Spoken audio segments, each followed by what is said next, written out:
नमस्कार, आप सुन रहे हैं A1 रेडियो, बदलते वक्त की आवाज। आज तारीख है 8 अप्रैल, दिन है शुक्रवार। खबरों को विस्तार से सुनेंगे, लेकिन आइए पहले सुनते हैं इस वक्त की कुछ प्रमुख सुर्खियां। बेंगलुरु में 6 स्कूलों को मिली बम से उड़ाने की धमकी, सर्च ऑपरेशन जारी। बुलडोजर को लेकर सीएम योगी का सख्त निर्देश, बताया किन लोगों पर करनी है कार्रवाई। जलते राजस्थान पर चुप नहीं बैठेगी बीजेपी, तुष्टीकरण पर बरसे राज्यवर्धन सिंह राठौड़। जैसा रूस ने यूक्रेन में किया, तो वही भारत के खिलाफ दोहरा सकता है चीन, कहना है राहुल गांधी का। असम के शिवसागर जिले में गुटखा पान मसाले पर बैन, लगाया गया नाइट कर्फ्यू। अब आइए खबरों को सुनते हैं विस्तार से। कर्नाटक की राजधानी बेंगलुरु में 6 स्कूलों को बम से उड़ाने की धमकी मिली है। यह धमकी ईमेल के जरिए दी गई। धमकी से भरे ईमेल मिलने के बाद स्कूलों को खाली करा लिया गया है। बम स्क्वाड और लोकल पुलिस संदिग्ध बम की तलाश में जुट गई है। पुलिस कमिश्नर कमल पंत ने बताया कि ये पूरी जांच के बाद ही पता चलेगा कि किसी ने झांसा देने के लिए तो ये सब नहीं किया।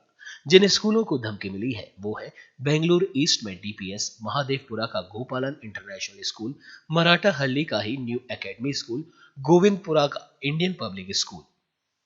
धमकी मिलने के बाद स्कूल को खाली कराने का काम शुरू कर दिया गया है। बच्चों के अलावा टीचर्स और बाकी स्टाफ को भी निकाला जा रहा है। पुलिस सूत्रों के मुताबिक स्कूलों में बम की धमकी भरे ईमेल शुक्रवार सुबह 10:15 से 11 के बीच भेजे गए थे। ये ईमेल अलग अलग आईडी से भेजे गए। धमकी भरे ईमेल में लिखा गया, आपके स्कूल में एक बहुत शक्तिशाली बम लगाया गया है, ध्यान रखें ये मजाक नहीं है।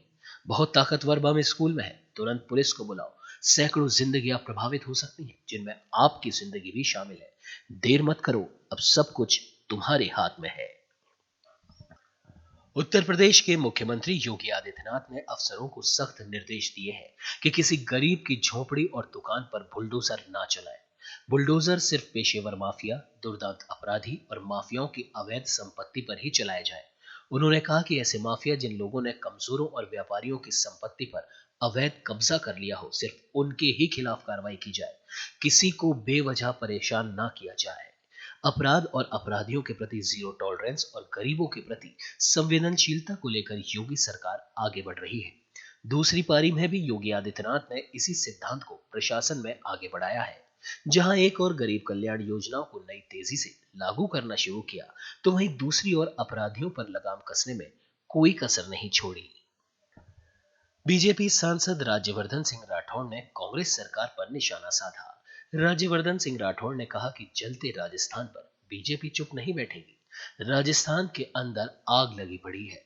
हालात वहां हर दिन बुरे होते जा रहे हैं। ऐसा लग रहा है कि राजस्थान की सरकार खुद सांप्रदायिकता बढ़ाने के लिए कदम बढ़ा रही है। राजस्थान में हम तुष्टीकरण देखते हैं, राज्य को जलता देखते हैं, तो हम चुप नहीं रह सकते। बीजेपी ने कहा कि करौली मामले में जुलूस की अनुमति थी। अनुमति के बाद सीएलजी की मीटिंग हुई। जो दोषी थे वो सीएलजी की बैठक में मौजूद थे।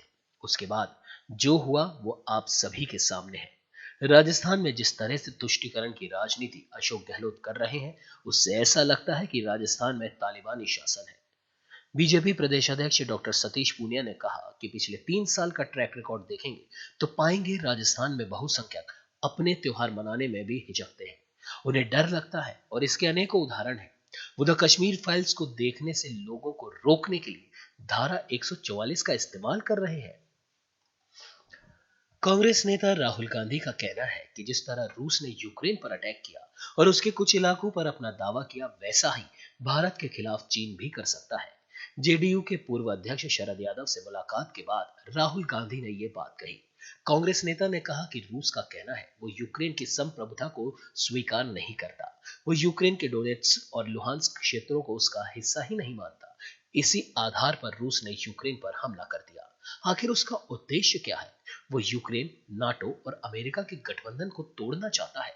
राहुल गांधी ने कहा कि ठीक यही सिद्धांत चीन भारत पर लागू करना चाहता है। वो कहता है लद्दाख और अरुणाचल प्रदेश भारत के हिस्से नहीं है और उसने इन इलाकों के पास अपनी सेना को तैनात कर रखा है। सरकार उसकी इन हरकतों को नजरअंदाज कर रही है, लेकिन हमारे पास रूस और यूक्रेन के तौर पर एक मॉडल है, ये यहां भी लागू हो सकता है। उन्होंने कहा कि सरकार सच्चाई को स्वीकार नहीं कर रही। मैं उनसे कहना चाहता हूं कि वे सच्चाई को स्वीकार करें और उसके मुताबिक तैयारियां शुरू कर दें।